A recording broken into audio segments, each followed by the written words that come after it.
Ką, jaunutis nėra? Paskaitose. Kas sapnavai, Nijolė?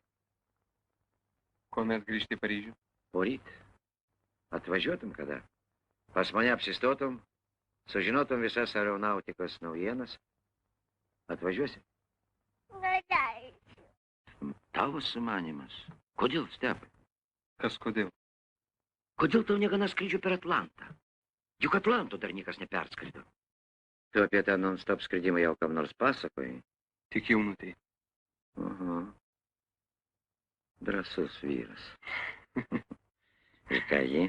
Nieko pasakė, kad išėjau iš proto ir uždraudė bet kam tai pasakot. Taip. Tavo sumanimas tikrai panašus į paprotybę. Gerai.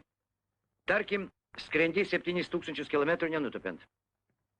Beje, kodėl iš Niujorko į Kauną, o ne priešingai? Tikiesi Amerikoje gauti gerą lėktuvą? Ne tik.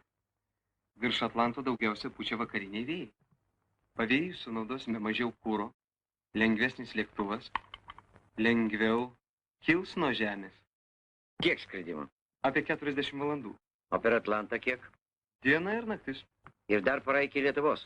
Atlanto rūkai, galbūt audros, skridimas be orientyrų, 2 naktys. Yra prietaisai, galima orientuotis pagal žvaigždės. Graži beprotybė, bet vis tiek beprotybė. 2 paros sunkiausiamis sąlygomis, tu neišlaikysi tiesiog fiziškai.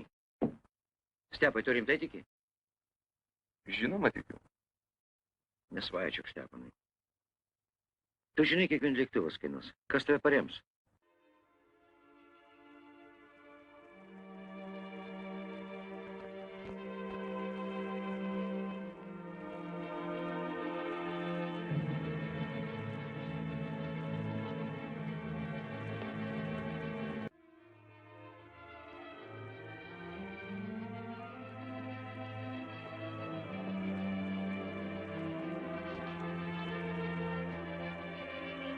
Ačiū.